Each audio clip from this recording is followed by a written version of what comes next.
So this is me. First time I was seeing myself. Gross. I had these damn hiccups ever since they've been giving me potassium.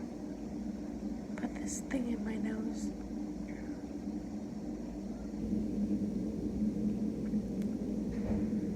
It's gonna be a long road for recovery. Don't know why any of this shit happened. It's 3 days, maybe. No. Friday, Saturday, Sunday, Monday, Tuesday. Yeah.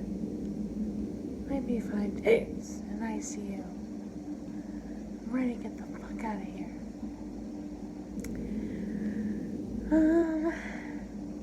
Got my drink. Thickener. I can chew on ice chips. Haven't taken a shower. It's disgusting. So, that's me.